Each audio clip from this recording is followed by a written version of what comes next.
If it wasn't for immigrants, I literally wouldn't exist. So I won't apologize for the sentiment that can, and because of us, hopefully, will persist. That the abundance of culture is beautiful to know, to see something new in every place we're lucky enough to go, to learn a new recipe from a friend who is from a different country than I, to share all our favorite foods that we wish were a lot easier to come by. So instead we learn how to make them. We learn stories like the diaries were our own. We listen to our families and our friends. We learn the different ways that love can be shown.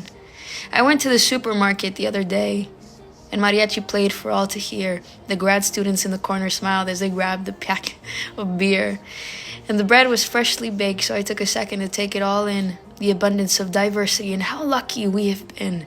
And then I walked down the aisle with all the ingredients from around the world, and without having to think about it, the corners of my lips suddenly curled, and the smile was a silent thank you for showing me what it meant to be in the store.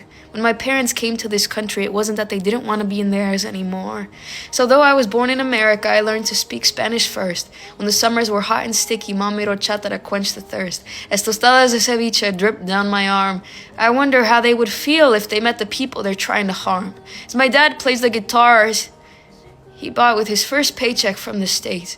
As he's driving my friends to cross-country practice, as my mother sits and waits to cheer me at the finish line that she always knew that I would reach.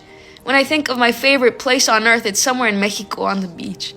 I used to think I lived in a bubble that felt a lot more like a cage, but now that the chapter's over, I keep wanting to turn to a similar page, where the family dog is still living, where the walls held hope instead of fear. I kept feeling like I was screaming into some abyss that would take light years for anyone to hear. But then the years started to feel lighter, in the heaviest way so. Like who I wanted to be in the future is now the person I'm lucky enough to know. And if it wasn't for immigrants, I wouldn't be brave. Now memorizing every recipe like my culture is something I have to save. Like the memories of our families are now in our hands. And since not everybody has that gift, not everybody understands.